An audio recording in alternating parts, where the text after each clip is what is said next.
My fiancé died in battle before our wedding. To secure my dowry of 100 ships, his family had his illegitimate, dissolute younger brother impersonate him and marry me. 10 years later, my dead fiancé returned, not only to the Marquise's manor, but with a woman and 3 children in tow. Leah, I am the true heir of this manor. This illegitimate son is an impostor. If you willingly demote yourself to a concubine and give all your dowry to Luna, I will forgive your infidelity. He didn't know that the dissolute younger brother had long since been cultivated by me into a top scholar, and had even been granted a marquisate of his own. Today, we were just visiting my in-laws for the Mid-Autumn Festival. On the night of the festival, as I was enjoying a harmonious evening with my husband and children at my in-laws' manor, a servant rushed in. "My lord, my lady, it is terrible." My mother-in-law, Lady Zhang, scolded him. "Silence. On a festive day like this, what nonsense are you spouting?" The servant frowned, glanced at me nervously, and then said, It is the young master. He is back, and he has brought a woman and 3 children." "What? Is it really him, didn't he die in battle 10 years ago?" My mother-in-law's face fell, and her eyes darted around, as if she were hiding something. I saw it all in an instant. When my fiancé Justin had died in battle, his family, coveting my family's dowry of 100 ships, had hidden the news of his death, and had his illegitimate brother, Brandon, marry me in his place, hoping to bind me to a memorial tablet for the rest of my life. But I had seen through their scheme long ago. The only reason I had gone along with it was that I was my father's only child, and without a son, I had to protect my family's vast fortune from being devoured by my relatives. That night, I had taken matters into my own hands, and had consummated the marriage with my new husband. The next day, when my in-laws came to my courtyard, having realized something was amiss, they found him kneeling on the floor, dutifully massaging my legs. "Brandon, you." My mother-in-law was too shocked to speak. My father-in-law was furious.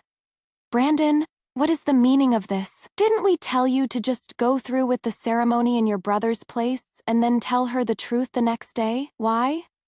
Brandon looked at his father and his legal mother, his eyes full of a feigned grievance. "Father, mother, I have been defiled. My sister-in-law. She saw through the ruse, and I have failed you and my deceased brother. I will take my own life. I cannot bring shame upon our family name," I thought to myself. Well, he is quite the actor. Last night, when I had forced him, he had been begging. Sister-in-law, the maids and servants, naturally, could not let the only remaining son of the family die. They rushed to stop him. "Second master, please don't do this." But I just sat there, watching coldly, with no intention of getting up. My head maid, Ruby, brought me a cup of tea. "The young lady must be tired from last night. Have some ginseng tea to soothe your throat. Breakfast is ready. 66 different kinds of pastries. All your favorites, for good luck and a happy marriage." My nanny, Nanny Lee, who knew that this family was not to be trusted, said sarcastically, "Silly girl. Why are you still calling her young lady? That she has married into the Shia family. You must call her young mistress. As for whether she is the first or second young mistress, that depends on the attitude of the Marquis and his wife." I took a sip of tea and set it aside. I lifted his chin, and with a scented handkerchief, gently wiped his tears. I thought to myself, this boy is quite handsome. No wonder I fell for him at first sight. I even forgot my plan to cause trouble for the family. "All right. What are you crying for? Now that I have taken your body, I will not let you be wronged." He looked up, his peach blossom eyes glistening with tears, as beautiful as a clear sky after a rain. A captivating sight. I turned to my in-laws. "Father-in-law, mother-in-law, since your eldest son is gone, and it is your second son who has married me, then I will accept him. If we are to be technical, my dowry ship set sail in the 2nd month. Your eldest son died in the 1st. Your family deliberately deceived me, having your second son marry me in his place, hoping to have me live as a widow. If this were to get out, Your family's reputation for deceptive marriage would be ruined. If I were to report this to the authorities, and it were to reach the emperor's ears, what do you think he would do to your family? My mother-in-law immediately started to cry. Oh, Leah, it is all a misunderstanding. You and Justin were betrothed since you were children. We were just afraid you would be too heartbroken, so we tried to hide it from you. I know you lost your mother at a young age. I just wanted to bring you into our family and treat you as my own daughter. This marriage had been arranged by my mother before she died. In fact, my mother and my mother-in-law had been close friends. Otherwise, with my family's merchant background, even though my mother was from a scholarly family, it would have been difficult to marry into the Shia family. So, hearing her say this, I didn't want to completely sever ties. Of course I know you care for me, Auntie Zhang, but you know my family's situation. Without a man, how can I manage? Your second son may have no title or position, but he is handsome and in good health. Why don't we just change the name on the marriage contract? Our two families can still be related. My words left them speechless. They looked at each other, unable to decide, but since they didn't refuse outright, I knew there was a chance. So I softened my tone and took her hand. Ani Zhang, I know you care for me. You wouldn't want me to be a widow so soon after getting married, would you? My vast fortune. If there is no one to inherit it, my relatives will devour me alive. I heard that the manor has been having some financial difficulties because of the eldest son's affairs. How about this? You can have one of my ships. Consider it a gift from a daughter-in-law to her elders. And in the future, if the manor has any difficulties, you can just come to me. In any case, the second son is also the Marquise's biological son. He calls you mother. We can be a close family, can't we? My mother-in-law knew that her own son was not dead, but had faked his death. And now that I was offering to help with their finances and to be close to her, what did it matter if I was her first or second daughter-in-law? She immediately came to her senses and took my hand. My dear, there is no need for such formalities. How could we possibly use your dowry? Since you like Brandon, and you have already consummated the marriage, your father-in-law and I will go to the authorities and have the name on the marriage contract changed. From now on, you will be the second young mistress of our manor. It is so easy to talk to smart people, I said with a smile. Then thank you, mother-in-law. Ruby, bring the dowry list later, and let her choose whatever she likes, and give her 100,000 taels of silver as a gift from a daughter-in-law. And every year, we will give the same amount. At my words, her eyes widened. The Marquis of Changping's manor was just a hollow title. They had never seen such wealth. She was at a loss for words. My dear, you are better to me than my own daughter. I patted the back of her hand. Auntie Zhang, no, I should call you mother-in-law now. You were my mother's close friend. And now that I have married into your family, of course I am closer to you than a daughter. In a few words, we had settled the matter of my marriage to him. He, illegitimate son, had no say in the matter. He stared at them in disbelief. Father, mother, you just... The Marquis slapped him on the back of the head. A man like you, what girl in the capital would want to marry you? You should be grateful to have her. His biological mother, Lady Shu, a gentle and timid concubine, said, That is right. Second master. The second young mistress seems to be a reasonable person. If you just stop fooling around with those good-for-nothing friends of yours, she probably won't hit you. And if she does, you can tell me, I'll take the beating for you. The Marquis was exasperated with his concubine. Enough, enough. A doting mother spoils her child. The reason he is so useless is all your fault. Lady Shu immediately started to cry. The eldest son was so promising, but he died on the battlefield. Oh, my lord, it is my fault. I'm not as good at raising children as the main wife. I've raised him to be so useless. My mother-in-law, knowing her own son was not dead, was getting impatient with her crying. All right, stop crying. From now on, you will discipline your son properly. Don't let our daughter-in-law find any fault with him. If she is wronged and I hear any gossip, I will not spare you. Then she said to him in a gentle voice, You just have to win her over. The future of our manor depends on it. He shrank back and meekly agreed. Yes, mother. I will listen to her. I won't fool around anymore. I didn't have to guess what they were plotting. I didn't care. I just bought the 2 houses next to the manor, knocked down the walls, and created a mansion 3 or 4 times the size of the original. Ruby was worried. My lady, you've just married into the family. To build such a large house, won't the Marquis and his wife be angry? I said. If I don't build such a large house, where will my 100 ships of dowry go? Besides, we didn't know the manor was so small. We've brought over 100 servants. Where are they all supposed to live? And there was something else I hadn't told anyone. The person who had sold me the houses, his family had an official in the court who was in urgent need of money. Since I needed the houses, I had just done him a favor. All right, get the courtyard ready and move the second master's things in. And get a carriage ready. Nanny Lee will accompany me. I'm going out to buy some gifts. In 3 days, I will take the second master to visit my maternal grandfather and uncles. My maternal grandfather's family was a family of scholars.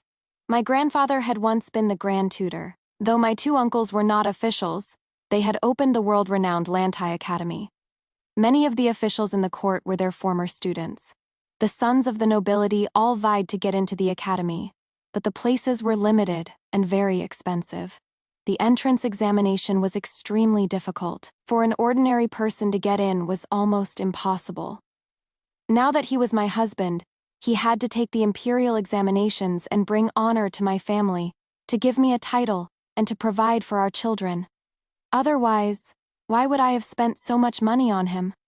I took Nanny Lee and went on a shopping spree in the most prosperous street in the capital. I bought gifts for everyone in my maternal grandfather's family, even the head steward and the senior maids.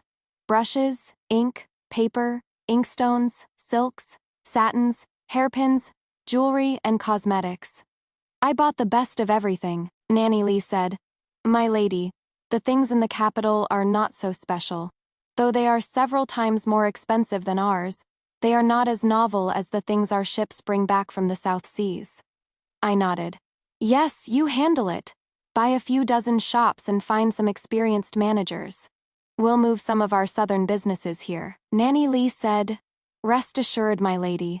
I will make sure that the money you spend will be returned to you 10-fold, 100-fold. I had no doubt about that. The people of the Liang family, from top to bottom, were all good at making money. Otherwise, my father would not have amassed such a large fortune. Speaking of my father, I was starting to miss him. The old man had given me his entire fortune as my dowry. He probably only had a few 100,000 taels left. Sigh, I had to give him a grandson soon, so his relatives would stop laughing at him for having no heir and trying to adopt a son to inherit our family's fortune. I had left in the morning and didn't get back until dusk. As I reached the gate, I saw the manor's people trying to stop the servants from moving things. Leah, what are you doing? Why are you moving things? I smiled. The courtyard I stayed in yesterday was my brother-in-law's. Though he is gone, it should be a place for you and my father-in-law to remember him. It is not appropriate for a sister-in-law to live there. And as you can see, I've brought so many people with me. There is not enough room in the manor. Of course, I could have sent them back with the wedding procession, but I'm used to having them around. It would be inconvenient if they left. And if they did, and my father asked, they might let something slip and worry him. So I took the liberty of buying the courtyard next door. 1, to house these people, and 2, to avoid disturbing you and my father-in-law when I am doing business. As for the second master, now that he is my husband, he will naturally live with me. Don't you agree? At my words, the manor's people frowned. I quickly added, Don't worry, mother-in-law. Brandon and I are just next door. We will not forget our daily greetings. And I've bought many things for you and my father-in-law today. Come and see. I hope you like them. My mother-in-law was about to say something, but she was distracted by the jewelry and fabrics I had bought. And just like that, she agreed to let us live separately. You've always been a strong-willed child. If this is what you want, then you can do as you please. The Marquis, though displeased, was a henpecked husband and always listened to his wife. and since all the things I had bought were for his son and the manor, he didn't say anything. For the next 3 days, I had Nanny Lai secretly gather information on everyone in the manor, from their daily routines to their hobbies. Even my mother-in-law and father-in-law's relatives were investigated. It turned out that my mother-in-law was a bit of a spendthrift, and she had a string of poor relatives to support. All these years, she had been using the manor's money to support her own family. Since I was trying to win him over, I naturally had to be thorough. Without her even having to ask, I sent gifts to her family, in the name of the second young mistress of the manor. Ruby, seeing the money flowing out, asked with a hint of concern, "My lady, have we spent a little too much these past few days?" I smiled. "We have come to the capital to climb the social ladder, to shed our merchant status. This is a long-term plan, a 100-year plan. We must not be concerned with short-term gains and losses." The third day was approaching. As my family was not in the capital, I had to go to my maternal grandfather's. So I said, "Have you informed my maternal grandfather's family? And where is the second master?" Ruby was a little angry. "Don't even mention him. He was out all night yesterday. I hear he slept at the Tianxiang Pavilion. He is not even home yet. My lady, you are so good to him. How could he do this?" I smiled. "Oh, it is fine. I had Nanny Li by the Tianxiang Pavilion yesterday. The madam knows he is my husband. Even if he went, he wouldn't have been able to have any fun." With that, I ordered a dozen of our household guards and went to the Tianxiang Pavilion to get him. The carriage stopped outside the pavilion, attracting a crowd. Someone in the crowd whispered, "Is that the new first young mistress of the Changping Marquise's manor? I thought a merchant's daughter would be unpresentable, but she is even more impressive than the noble ladies of the capital. What do you know? She is from the Liang family of Yuezhou, the only daughter. I hear they're as rich as a country. Their merchant ships travel all over the world. When she married into the manor, her dowry was 100 ships. The docks were filled with her wedding procession a while ago." "Nonsense! What first young mistress? The eldest son of the manor died in battle before he could even get married. This one is married to the second son." "What? Everyone knows the second son is an illegitimate son of a concubine, a good-for-nothing wastrel since he was a child. He is not even a tenth as good as his older brother, and she married him. What a shame, such a beautiful woman but so blind." "I don't think so. Look at this grand procession. Maybe she is a shrew, and she is here to catch that good-for-nothing. This is going to be a good show." As I was being helped out of the carriage by my maids, I heard the commotion and asked, "What are they saying?" Ruby whispered in my ear, "They're saying you're a beauty, and also that you're blind and a shrew, and that the second master is in for it." I didn't hear the rest, just that I was a beauty. I was in a good mood and said to Ruby, "The people of the capital are so eloquent. Reward them." Ruby immediately started to toss copper coins and small silver pieces to the crowd. "Our second young mistress is visiting her family today. Everyone, come and share in the good fortune." The gossips, seeing the money, quickly dispersed, making way for my carriage. As expected of the daughter of the richest man in Yuezhou. "So generous! Silver, so much silver!" I stepped down from the carriage and saw a small beggar boy squatting on the ground, looking at me with a dazed expression. I knew he was stunned by my beauty. I wasn't angry. I took a pearl the size of a fingertip from my sachet and put it in his hand. "Here, boy, take this!" Then, adjusting the pearl hairpin in my hair, I gracefully entered the Tianxiang Pavilion. The madam of the pavilion was now my subordinate. She immediately came to greet me. "You must be the owner. The second master is resting in a private room upstairs. He just had a little to drink yesterday and fell asleep. I swear, I didn't arrange for anyone to serve him." His page, a boy of 14 or 15 named Spade, saw me, let out a cry of alarm, and turned to run. Ruby had already had someone watch him. He was immediately pinned to the ground. He cried and begged. "Second young mistress, of course, I wouldn't bother with him. I just stepped over him. He was squashed flat, like a frog." Ruby, seeing this, also stepped over him. Another squish. "You traitorous slave. Have you forgotten who pays you? You dare to bring the second master to a place like this. You must be tired of living." Seeing I was walking away, she grabbed a nearby stick and followed. "My lady, wait for me, you haven't got your weapon yet." The people downstairs gasped. It seems the second master is done for. I never thought the Liang family's daughter who looks so gentle would be a shrew and beat people with a stick. I ignored their chatter. I gracefully entered his room, not letting anyone follow. I just brought a cup of sobering tea and walked to his bedside, calling his name softly. "Husband. Husband." He was fast asleep. At the sound of my voice, he shot open his eyes and sat up with a cry of alarm. "My dear wife? What are you doing here?" His expression was as if he had seen a ghost. I covered my mouth and smiled. "You are so forgetful, husband. Have you forgotten that today is the day of my visit to my family? But you did not come home yesterday, so I had to come and get you."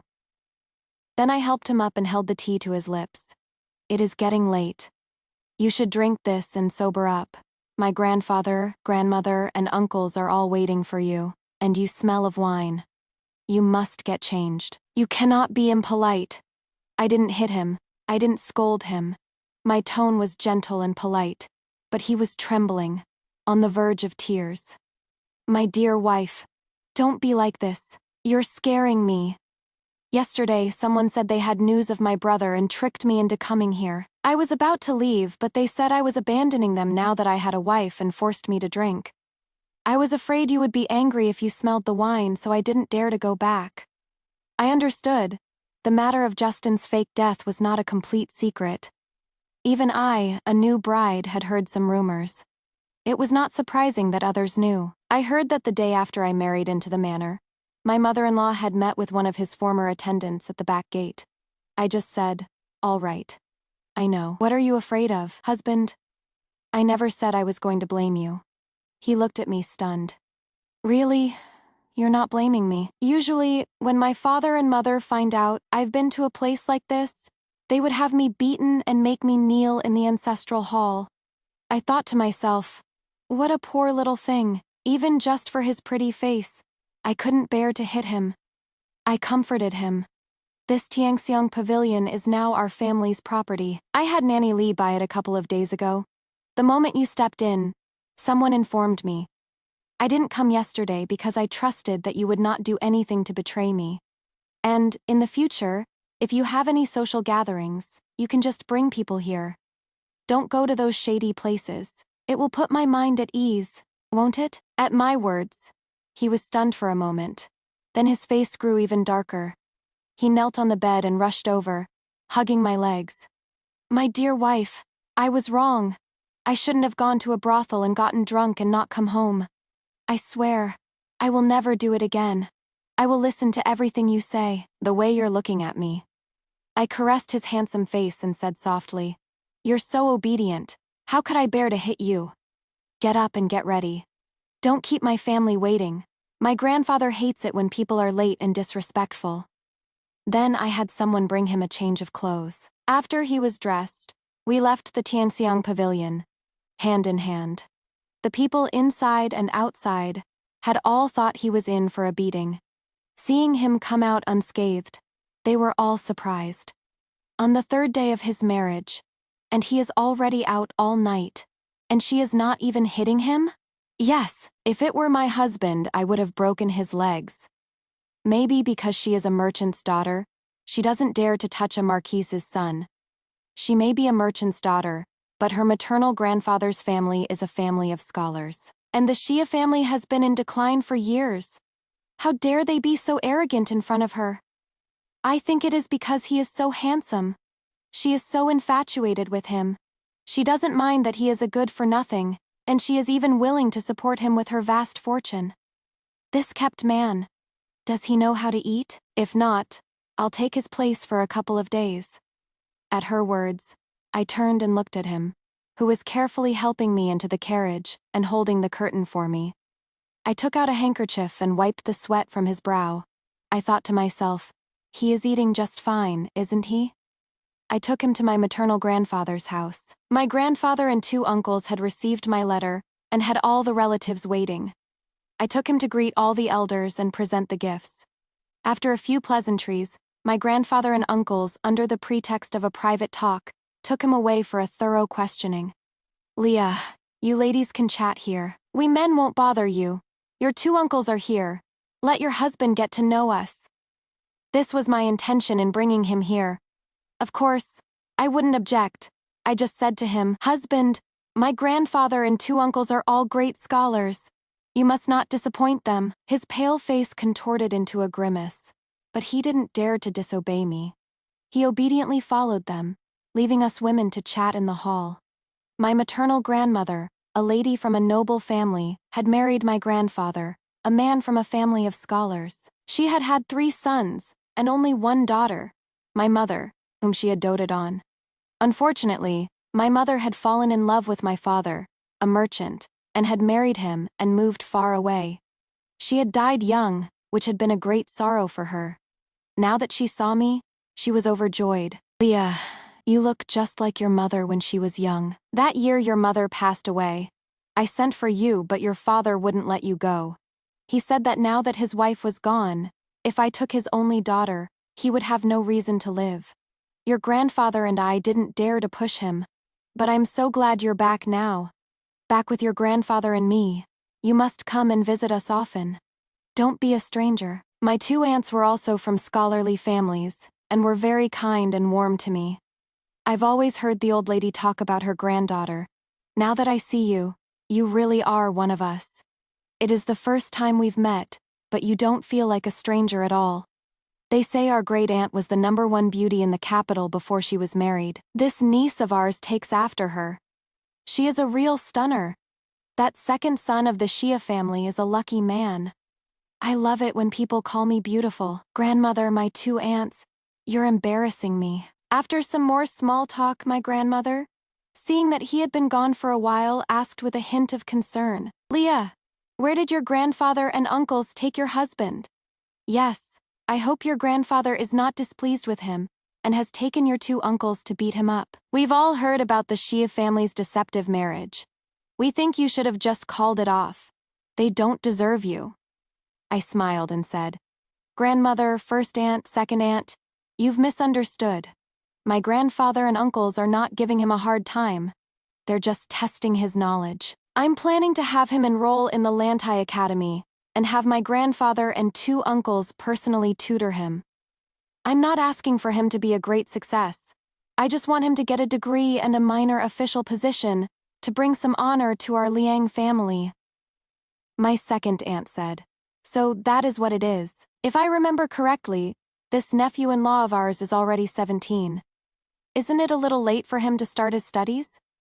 I ate a melon seed and said, "Even if he studies for 10 years before taking the exams, it is fine. I'm not in a hurry. I just want him to have something to do, so he doesn't waste his time with those good-for-nothing friends of his. It is not like I'm expecting him to support the family, am I?" My first aunt immediately grabbed my hand. "Leah, you are so understanding. That second son of the Shia family is so lucky to have you as his wife. His ancestors must have done something My grandfather and 2 uncles tested him for a whole afternoon. It was almost sunset when they finally brought him back. To my surprise, my grandfather was actually quite pleased with this good-for-nothing. He stroked his beard and said, 'He is not as bad as they say. Leah, I've agreed to let him into the Lantai Academy. He can stay here, and your 2 uncles will personally tutor him.'" He let out a wail and started to cry. "My dear wife, you're not leaving me, are you? You're really not leaving me.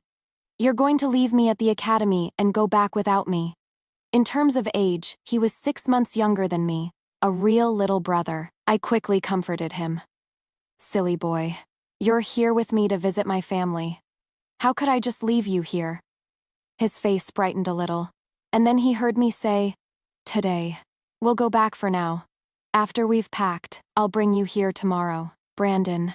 Seeing his sad face, everyone in the room laughed. "Now that you're a son-in-law of our Shen family, how can you not study?"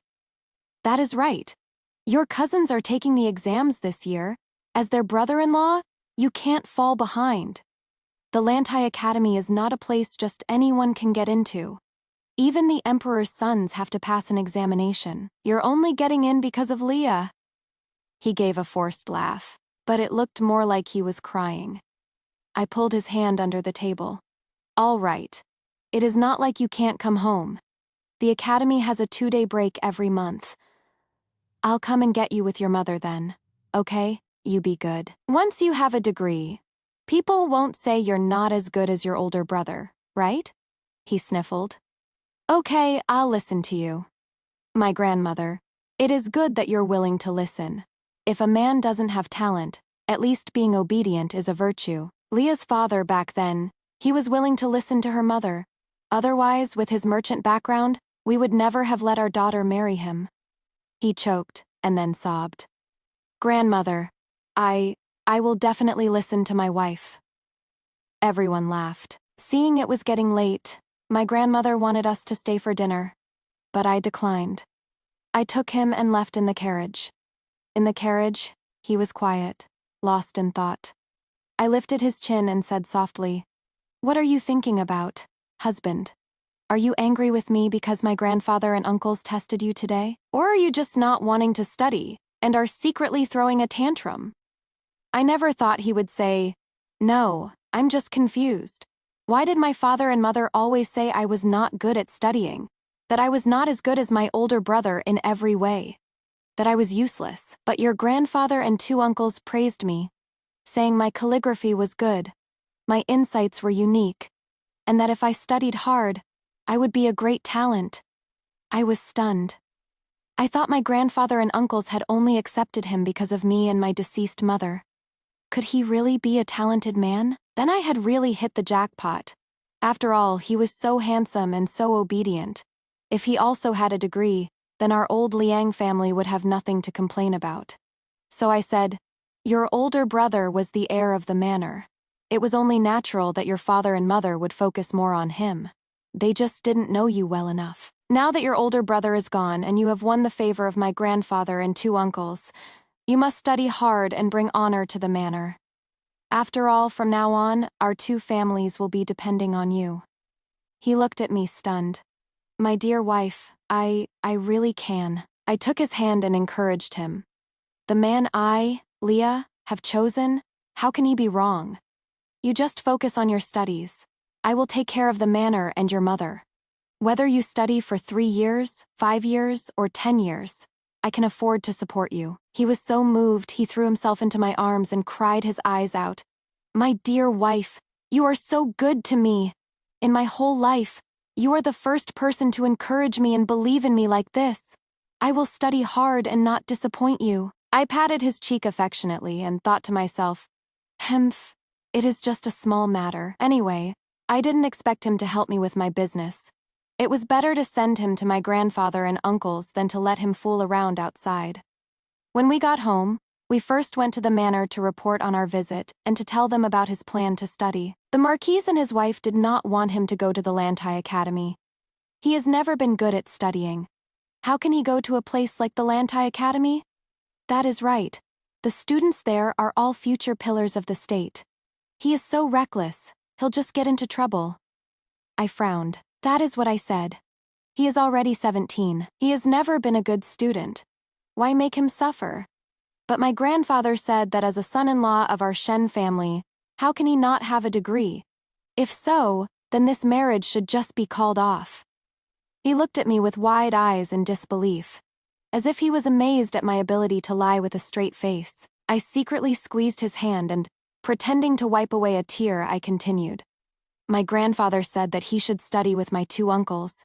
If he can't even pass the county-level examinations in 3 years, then he will take me back and find me another husband. Lady Shu was a timid and honest woman.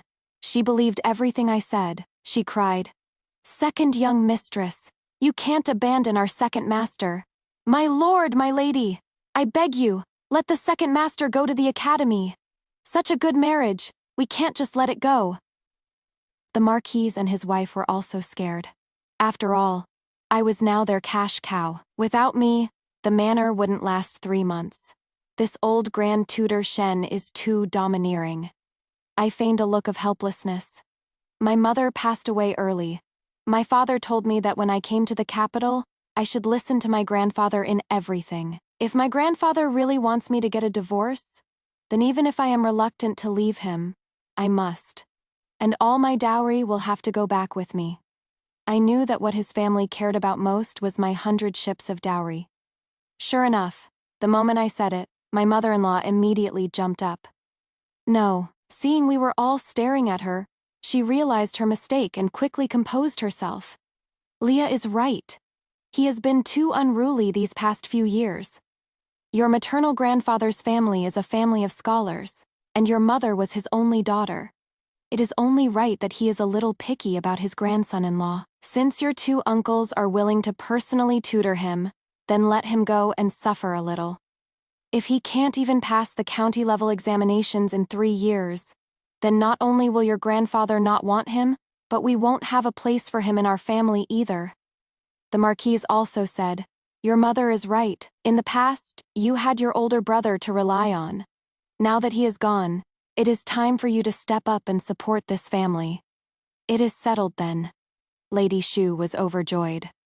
My lord, are you agreeing to let the second master go to school? Then, can I go and help the second young mistress pack for him? The Marquis knew that Lady Shu doted on her son and waved his hand. Go on, go on. I took him and, after bidding farewell to the Marquis and his wife, went back to our own manor with Lady Shu to pack. He will be gone for a month. We must prepare everything he needs, but we cannot be too extravagant, so as not to give his two uncles and classmates a bad impression. Propriety is the most important thing. We should prepare more money, not for himself, but to help his classmates if they are in need. Let's give him 100 taels a month. What do you and my mother-in-law think? Lady Shu's face. 100 taels. That is too much. That is my entire year's allowance. So that meant she was getting less than 10 taels a month. The manor was indeed stingy, even to a concubine who had borne a son. I immediately said, what, your entire year's allowance is only 100 taels? That won't do. Although the main wife is his legal mother, he was born from your womb. It is not right for the son and daughter-in-law to live in luxury while their own mother suffers. Ruby, from now on, give Lady Shu 100 taels a month. Don't go through the public accounts. It is just a gift from a daughter-in-law. If the main wife finds out, just say it is for my mother-in-law's retirement. I'm afraid he will be worried about his birth mother while he is at the academy, and won't be able to study properly. Lady Shu never thought that a casual remark would earn her 100 taels a month, she cried. How can I do that? How can I take 100 taels a month? I don't deserve it. I can't spend it all. Poor woman, she didn't know how rich her son's wife was. I took her hand and smiled. You are his birth mother. You have raised such a good son. How can you not deserve this money? Even if you can't spend it all, you can save it. You might need it in the future. He had been about to refuse, but when he heard that I was also giving his birth mother 100 taels a month, he knew that I was just a generous person, and kept his mouth shut. He just said, I know, my dear wife. I will get along with my classmates. I won't let anyone look down on me. Lady Shu helped him pack until dark. That night, we were a newlywed couple, and our passion was self-evident. Afterward, I lay on his chest, poking his firm pecs, my eyes full of a seductive charm. You can't forget me, husband. In a month? No. In 28 days, I will come and get you, okay? He held me tight, his eyes red. You must keep your word, my dear wife. I hear your two uncles are very strict.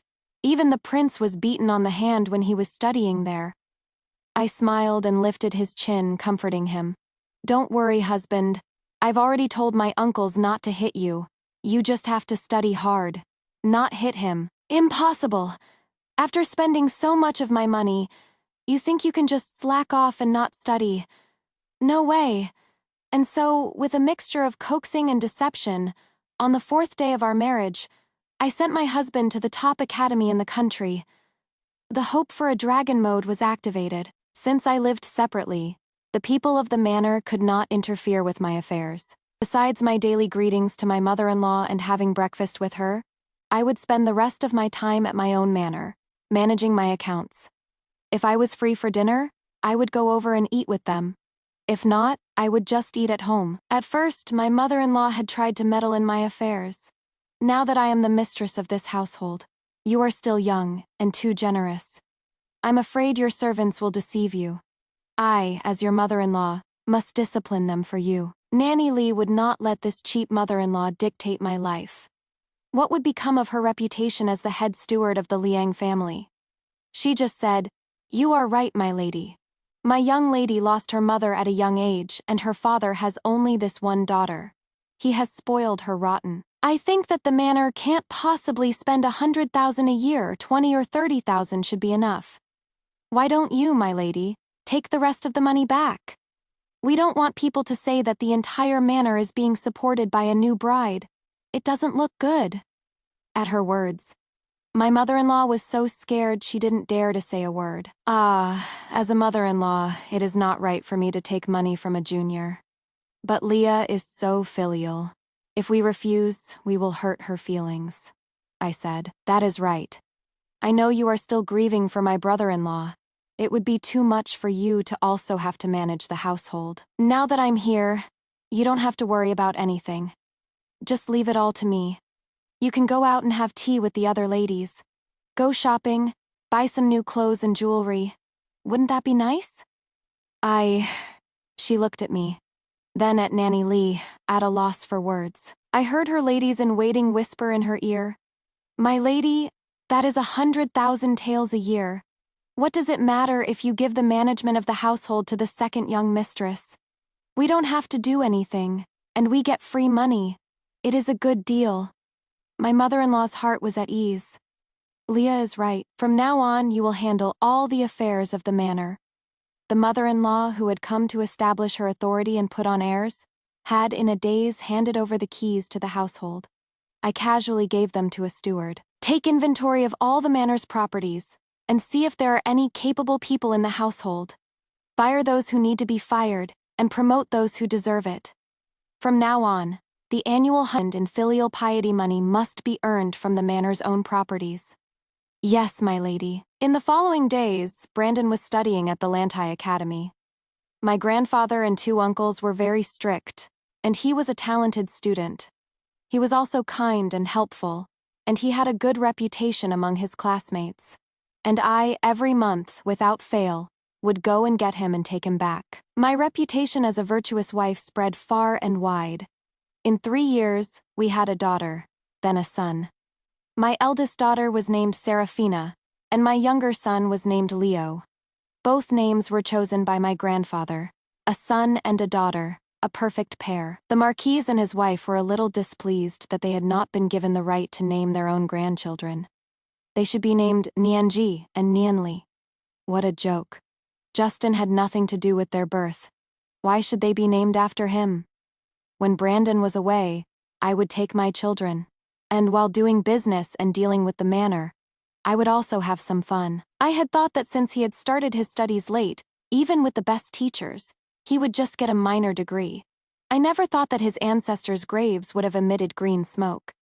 He had passed the highest imperial examinations and had been named the top scholar by the emperor himself. When the news came, I was in my study, doing the accounts. I heard Ruby run in, stumbling. "He passed, my lady! The master passed! I knew he would pass," I said calmly. "So he passed. What is all the fuss about? What was his rank?"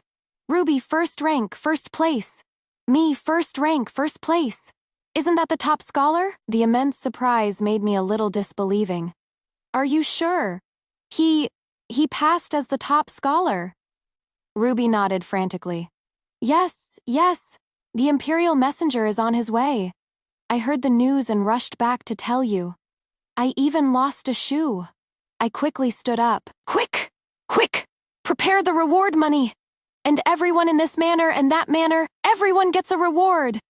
And take 5,000 taels and set up a porridge stall outside the city for 3 days, as a blessing for my husband." Ruby. Yes. I've already prepared everything. Don't worry, my lady. You should get ready. The second master and the messenger will be here soon. You have to receive the edict." I quickly said, Yes, quick! Get me dressed!" The Marquis was so happy he didn't know what to do. I never thought our Shi family would have a top scholar. Then he blamed his wife. "It is all your fault.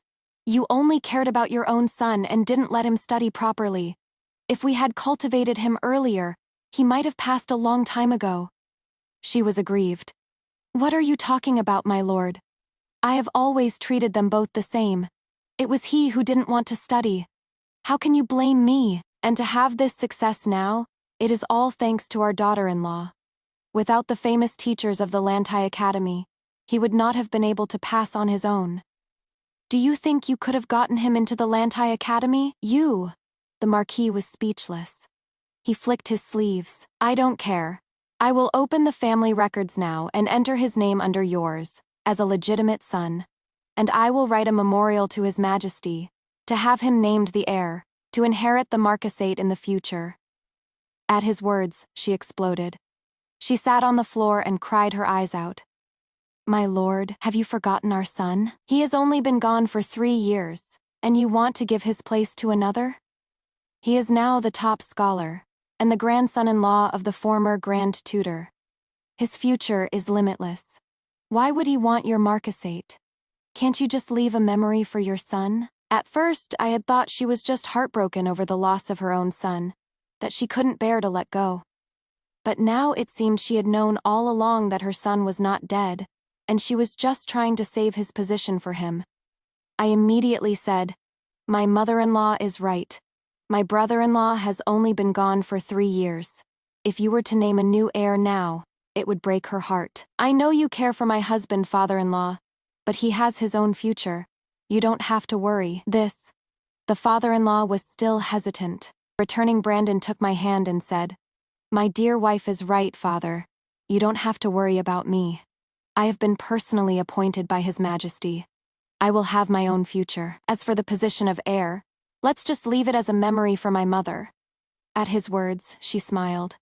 "Now that our son and daughter-in-law have said so, you should just let it go. Brandon, you have made a great achievement. Your mother and I are so happy for you."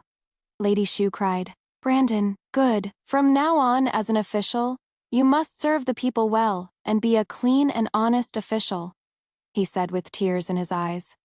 "Thank you for your guidance, mother. I will." I had thought that though he was the top scholar, according to tradition, he would have to spend a few years in the Hanlin Academy, compiling history books, before he could be appointed to an official position. I never thought that the news of my porridge stall had somehow reached the emperor's ears. He had named him an imperial commissioner, and had sent him to investigate the drought in Yuzhou. It turned out that the drought had caused a complete crop failure. The local officials and grain merchants had conspired to drive up the price of rice and were making a fortune, while the people were starving. My heart ached, and I donated 1,000,000 taels worth of grain, which had solved the immediate crisis. When he returned to the capital, the emperor was so pleased that he had named him the Minister of Revenue, a first-rank official. Later, when there was a war on the border and the national treasury was empty, I had donated another 1,000,000 in grain and military supplies. The emperor was so pleased that he had become the Minister of Rights, a first-rank official. The empress and the empress dowager, hearing of my deeds, had summoned me to the palace. When they learned that my businesses were all over the country and my merchant ships were all over the world, they decided to have me handle all the palace's procurement. And they had even requested an imperial edict, granting me the title of the #1 imperial merchant in the world. Faced with these two confidantes, I was overcome with gratitude. I would often go to the palace to pay my respects, bringing them all the strange and wonderful things I had collected from all over the world. The empress saw me as a close friend, and the empress dowager had even adopted me as her goddaughter, and had wanted to make me a princess. Now that I had the empress dowager as my godmother, I was even more dedicated to serving the royal family. After all, it was my own family's business now. Whatever my emperor brother asked, I would do. Later, with 1,000,000 here and 1,000,000 there, I had managed to get him to the position of Grand Secretary at the age of 27. Because his merits were so great and he was so young, the emperor had no other way to reward him, and had granted him a marquisate. In just a few short years, our Liang family had gone from being lowly merchants to the most sought-after noble family in the dynasty, the Xie family. Everyone only knew of the powerful and respected second master. not the one who had died young in battle, and it was at this time that his older brother, Justin, returned. The man was about the same height as him, but his features were not as refined. A little rougher. He was in a plain cloth robe, a sword in his hand, and he pointed it at me. I am the true heir of this manor, your real husband. The person beside you is just an illegitimate son of a concubine. You have been deceived. I looked at him, a little stunned. An illegitimate son of a concubine? It had been many years since anyone had dared to say such a thing in front of him. After all, he was now the Grand Secretary, with several concurrent positions. And the Emperor had personally granted him the title of Marquis of Jing'an. Seeing I was silent, he thought he had intimidated me and snorted. As my wife, you have been unfaithful with my younger brother. You are not fit to be a wife of the Xia family. For the sake of you having supported my parents all these years, I will not cast you aside. I will give you some dignity. But you must demote yourself to a concubine and give all your dowry to Luna. After all, in all these years that I have been away, it was her who served your husband for you, who bore sons for the Xi family. You should be grateful. At his words, everyone in the room looked at him with a strange expression. My eldest daughter, Serafina, couldn't help but say, "Brother, is this Daddy's older brother who died a long time ago? Why does he talk like that? Is his family so poor they can't even afford a mirror? Or does he not have any piss? How can he want Mommy to be his concubine?" Leo, that boy, had been raised in luxury. He even called the Emperor uncle. He would kick the princes and punch the grandsons, and the Empress Dowager would still praise him. Hearing this, he immediately stood up and kicked him in the knee. "How dare you? My mother is the goddaughter of the current Empress Dowager, the Emperor's personally granted Princess of Angguo, a member of the royal family. You dare to offend the imperial family." Leo looked very much like him. I was afraid he would grow up to be effeminate, so I had the Grand General of the nation personally tutor him. My daughter, on the other hand, was personally tutored by my maternal grandmother. Now that Leo had been training for 3 years, though he was not yet 9, he could pack a punch. He, a grown man, had been knocked to the ground by a single kick from him. He stared at him in shock. You are Leo. I am who I am. I am your grandfather, Leo Shi, the young Marquis." He wanted to laugh but didn't dare. He just suppressed his voice and said, "Brother, don't be offended. This child has been spoiled by his mother and me. Leo, be polite. This is your great uncle." Leo was a firecracker. At his words, he exploded. "He is my great uncle. He comes in, and without even asking, he insults. What kind of great uncle is that? And he is after my mother's dowry. Everyone in the capital knows that when my mother married into the Xia family, she brought 100 ships of dowry, and he wants my mother to give it all to his illegitimate woman. What a shameless man!" At his words, he was stunned, his eyes fixed on him. You are Leah and Brandon's son? You dare to call yourself the young Marquis? Brandon, you have not only stolen my wife, but you have also stolen my title." My daughter, Serafina, came over with a smile. "Great uncle, and me too. Daddy and Mommy have a son and a daughter. Everyone in the capital says that Daddy and Mommy have a good character, but you are mistaken. My daddy's title was personally granted by His Majesty for his merits. It has nothing to do with the Changping Marquis's manor or our grandfather." He was so angry he was about to jump. How is that possible? He is only 7. What great merits could he have to be granted a marquisate on his own? He must have stolen my title and is just not admitting it. I will report this to His Majesty. I will have His Majesty return the title that does not belong to you." The woman named Luna, seeing him being beaten by my son, rushed over to help him up. "Brother Zhili, are you okay?" Then she said to me, "Sister, I know you are angry that he has been with me all these years and has even given the Shi family 3 grandsons, but you cannot have your son beat him. After all, you are his wife in name. Your son is just a bastard you had with his younger brother. You should return his title to him. Don't go around calling yourselves Marquis and young Marquis anymore. And your mother's title of Princess of Angguo, it must have been granted by His Majesty out of respect for the Changping Marquis's manor. It is nothing to be proud of. To be so ostentatious will only make people laugh. You should not mention it in the future. Was she trying to erase all my 10 years of hard work with just a few words? Her 3 sons also jumped out and pointed at my son, cursing. "You bastard! How dare you hit my daddy?" "That is right. Daddy said he is the heir of the Changping Marquise's manor. We are the future young marquises. You can't just take our place. No way!" My son, with his fiery temper. How could he tolerate that?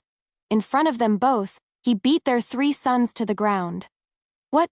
Heir of the Changping Marquise's manor? Who cares? Even the princes and princesses in the palace don't dare to point their fingers at me and curse. Who do you think you are? I was born in wedlock. You are the ones who are bastards. My mother-in-law, seeing her own grandsons being beaten, was anxious. Leo, stop.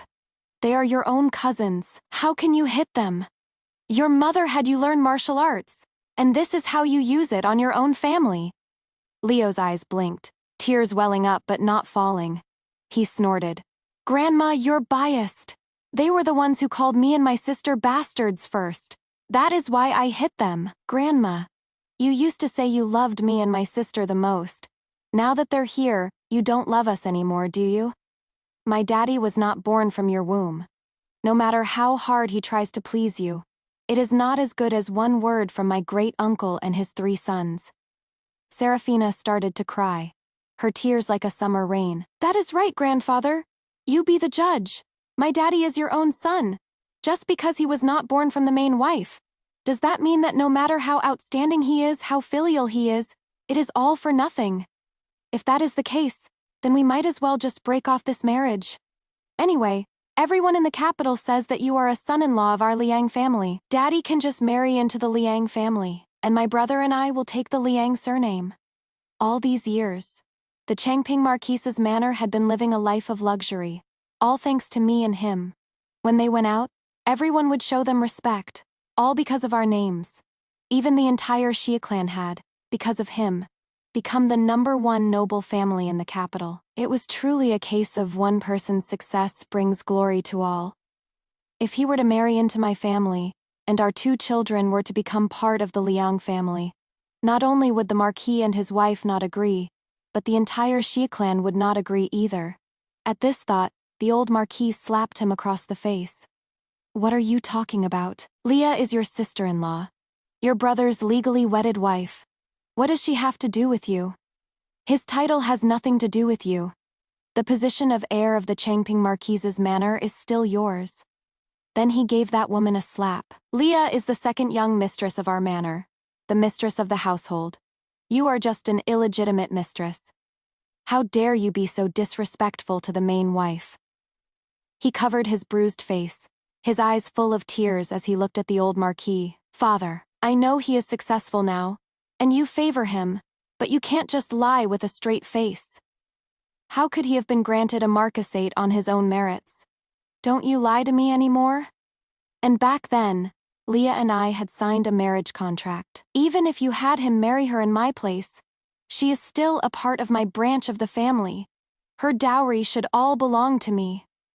At his words, Lady Shu, who had been nowhere to be seen since the news of his return, suddenly appeared and threw my and his marriage contract at him. Young master, you look carefully. This marriage contract clearly states the names of the second master and the second young mistress. Where is your name? As a brother-in-law, not only do you insult your sister-in-law and your nephew and niece, but you also covet your sister-in-law's dowry. If this were to get out, aren't you afraid of ruining the manor's reputation? And my son and daughter-in-law are now a marquis and a princess. Who would want to steal your things? I wondered where my dear mother-in-law had been. I had thought she had run away, but it turned out she was a real fighter. I immediately took her hand and cried my eyes out. Mother, you are the only one who understands and cares for us. This legal mother-in-law and this birth mother, they are really different. All these 10 years, the 10,000 taels of silver I've given as a filial piety gift, it has all been wasted on a dog. Woo woo woo! Serafina Falio, our legal grandmother is biased. She doesn't love us. From now on, We will only be filial to our birth grandmother. We don't want a legal grandmother. I secretly gave my 2 children a thumbs up. Well done, you're a credit to me. Then I wiped away my tears and said in a sad and disappointed voice, since my brother-in-law is back, then from now on, the responsibility of being filial to our in-laws will fall on him. We will go our separate ways. We should not have any contact unless it is absolutely necessary. For the past 10 years, I had not only had the manor's properties carefully managed, but I had also made up for all the losses. There was an annual income of 100,000 taels. Everyone was living comfortably. Once you get used to a good life, who would want to go back to a life of hardship? Even my biased mother-in-law couldn't take it anymore. Her face changed. She raised her hand and slapped both him and her. You 2 scoundrels. You apologize to your brother and sister-in-law right now? For the past 10 years. If it weren't for Leah managing our Shia family, we would have been ruined long ago. How would we have the glorious days we have today? She might as well have written, "Don't you dare ruin my good life," on her face. Then, she took Lady Shu's hand and comforted her. My dear sister, don't be angry. I know that our Shia family has the status it has today, all because you have given birth to a good son and have a good daughter-in-law. Now that he has been granted a marquisate, it would not be good for his reputation if it were known that his birth mother was a concubine. So I, as the main wife, will make a decision for the Marquis. I will raise you to the status of a wife of equal standing. From now on, he will be considered a legitimate son, just like his older brother. You 2, don't be so distant anymore.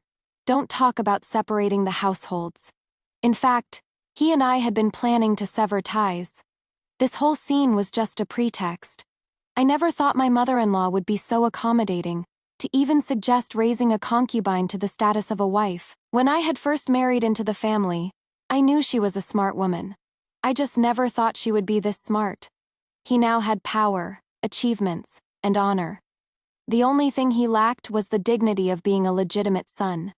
Her move had not only given him dignity but also his birth mother's. This was a favor. It had to be repaid. If we were to continue to make a scene, we would be unfilial and ungrateful. Without even waiting for Lady Shu to hesitate, I immediately said, "Then thank you, mother. Husband, from now on, we will not have to call your birth mother auntie. We can call her mother with all due respect." Leo, Serafina, quickly, pay your respects to your birth grandmother. At my words, Leo and Serafina immediately rushed over and hugged her legs. "Hello, dear grandmother." Then they turned and hugged her. "Our legal grandmother is the best, the most just and fair. My brother, sister, and I love our legal grandmother the most. Oh heavens! These 2 filial children are even better at flattering than I am." His family, seeing that they could not get the title, nor the dowry, and that their own parents were not on their side, were all stunned. "Mother, I am your biological son. Why are you siding with outsiders?" "That is right, mother-in-law. His birth mother is just a lowly concubine. What right does she have to be a wife of equal standing with you?" "Grandma, we don't care. We are the legitimate grandsons of the manor. We don't want to be like that unruly Leo." The old marquise. "If you don't want to, then get out. We have no such unfilial sons in our Shia family." And then, he really did kick them out? His family was rolling on the ground outside the manor. "It is not fair. I am the eldest son of the Shia family, Brandon. How dare you usurp my place?" Brandon and I came out with our children and went next door to the Jing'an Marquise's manor, which was 4 or 5 times the size of the Changping Marquise's manor. "Justin," Leo pointed to the characters on the plaque. "Great uncle, can't you read?" He was so angry he jumped up and was about to hit Leo. But the guards of the Jing'an Marquise's manor, were they just for show? They immediately poured out of the manor and formed a line in front. "Who dares to touch our young Marquise?" So angry he fell to the ground and started to pound the earth. "This is an outrage! An outrage!" I fought for my country. I almost died for my country. And my brother has stolen my wife, my title, and everything that was supposed to be mine. I will not accept this. I will not accept this. His 3 sons. "Daddy, we don't accept it either. Everything they have should be ours." They are usurpers. Luna, on the side, suggested, Brother Jilly, I hear that if you have a grievance, you can go to the Shunshin prefecture and file a complaint. The magistrate there is a just and upright man. He will surely do us justice. That is right. We'll go to the Shunshin prefecture and file a complaint. He wiped his tears, got up, and took his wife and children to the Shunshin prefecture. But he was just being wishful. He thought Brandon had stolen his things, but the whole capital had witnessed it. The magistrate, upon receiving the complaint, didn't even bother to accept it. He just said, nonsense, and threw the complaint out. He was furious. The officials are all corrupt. I thought the magistrate of the Shunshin prefecture was a just and upright official, but it turns out he is also a sycophant and a bootlicker. She took his hand and comforted him. Brother Jilly, it is okay. We can still appeal to the emperor. I don't believe that His Majesty will also be biased towards them. And then, in the middle of the night, they didn't sleep, and they didn't let anyone else sleep either. They went and beat the grievance drum. My emperor godbrother, who had been reading memorials until the second watch, had just gone to bed with the empress when he was woken up by them in the third watch. To beat the grievance drum meant that one had a great injustice. It was usually for a commoner to sue an official, a subordinate to sue a superior. The plaintiff had to first receive 100 strokes of the rod. The emperor and empress slowly got up. By the time they did, he had already received his 100 strokes. He was dragged to the throne room, and in front of all the civil and military officials, the emperor personally reviewed his complaint. Brandon, seeing the half-dead him, didn't know what to say. He just greeted him. Hello, brother? He was stunned. What are you doing here? Brandon replied humbly and politely. I am not very talented, but I am now the Grand Secretary, and I also hold the concurrent position of the Minister of the Six Ministries to help His Majesty with some of his worries. He almost coughed up blood. Grand Secretary? And Minister of the Six Ministries? Is that even possible? Don't you lie to me. Brandon lowered his voice. I wouldn't dare to claim so, but who let your sister-in-law have a little bit of a family fortune? 1 million here, 1 million there, 100 million here, 100 million there. Of course he could hold all those positions. And your accusation that he has usurped your wife is even more absurd. At that time, you were missing in battle, with no news of your whereabouts.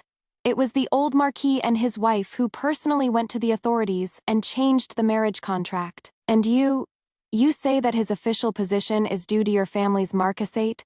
That is even more absurd. Who doesn't know that he is a talented scholar, a man of great learning, the top scholar of his year?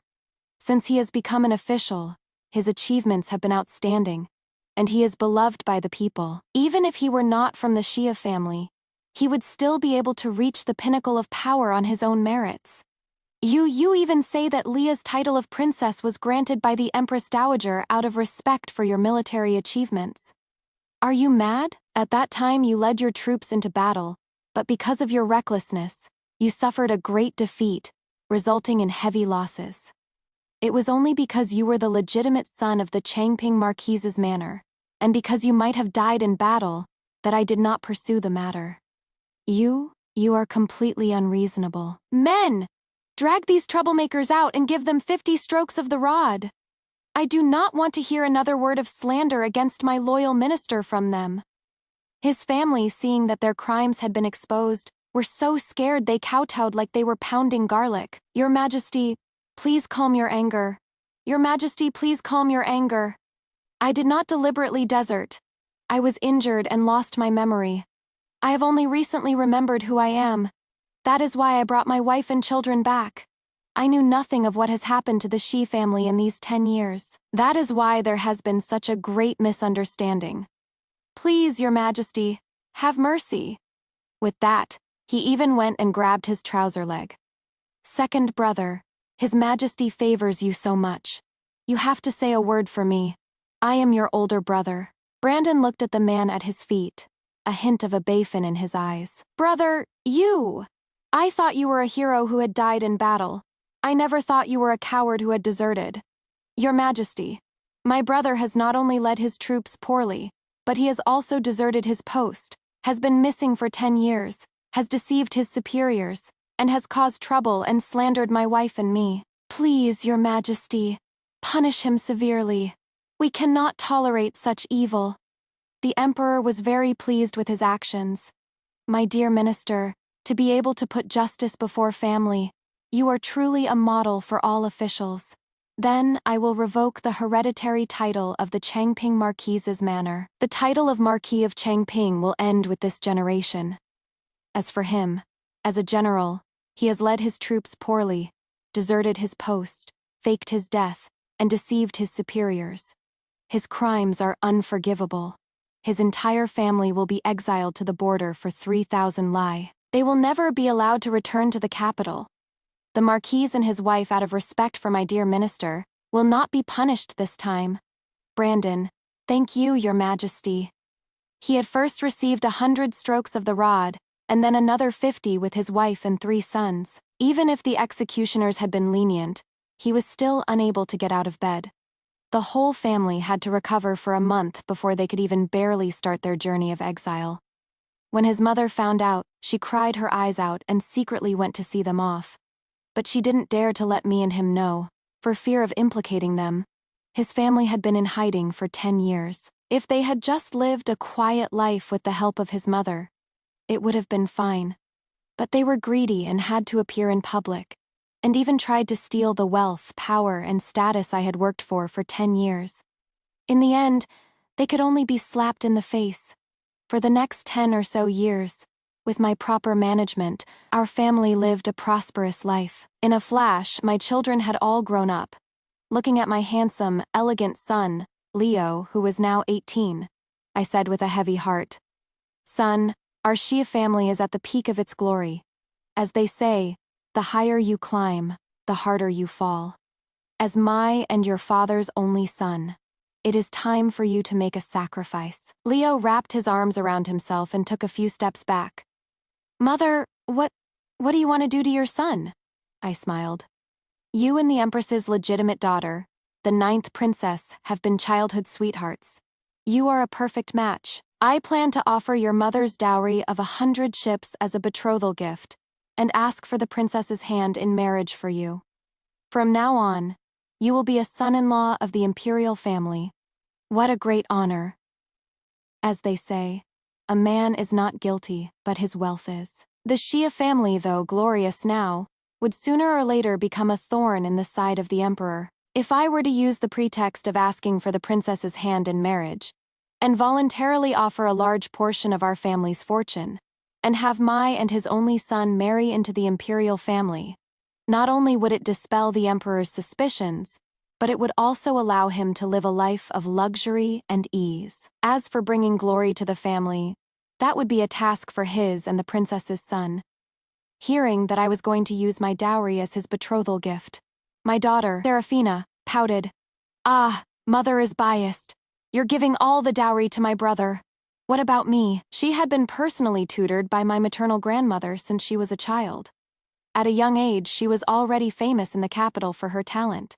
I heard that the crown prince in the palace was also quite fond of her, which was a little worrying. If she were to marry into the Eastern Palace and become the crown princess, a powerful father-in-law and a fabulously wealthy mother-in-law would surely make the future emperor uneasy. After all, the interference of the empress's family in politics has always been a difficult problem for every dynasty. Fortunately, this girl was a bit of a tomboy and seemed to have no interest in love. So I said to her, "You are the apple of your father's and my eye. How could we bear to let you suffer in another family? Of course, we will keep you at home and find you a suitable husband to marry into our family." She clapped her hands and said with a mischievous grin, "Yay, Daddy and Mommy love me more." I thought to myself, good thing my daughter is a little silly. I quickly had my grandfather and 2 uncles choose a young man from their students, with a clean family background, a good character, and brothers to marry into our family. After all, our family already had a prince consort. We couldn't have a crown princess too.